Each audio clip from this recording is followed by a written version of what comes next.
ఏమిటయ్యా గోల? ఏం వచ్చినా అంత అడవుడి ఉండదే. వచ్చేది పవన్ కళ్యాణ్.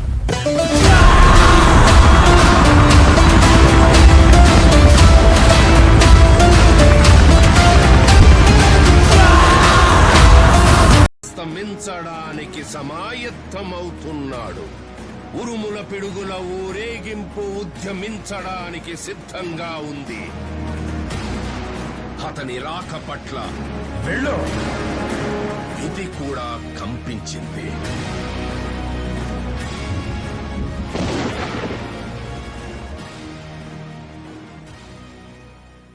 జగన్ గారి పరిపాలన ఎలా ఉంది మీకు?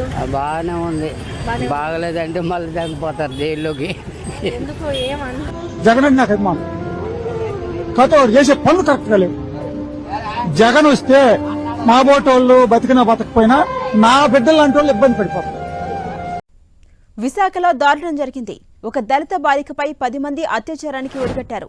మానవ మృగాల చేతిలో ఆ బాలిక నరకం అనుభవించింది. ఒక అమాయకురాలైన ఆడపిల్లకి న్యాయం చేయలేని సీఎం ఉంటే ఎంత, ఊడితే ఎంత శర్మ గారు. చేతగాని వ్యవస్థలో చేతగాని సీఎం. ఇది కాదండి ప్రజలు కోరుకునేది. లక్షల కోట్లు, కొన్ని ప్రాజెక్టులు, ఇంత బియ్యం, ఇంత కరెంట్. ఇది కాదండి. మార్పు కోరుకుంటున్నారు. వ్యవస్థలో మార్పు, విధానాల్లో మార్పు, రాజకీయాల్లో మార్పు.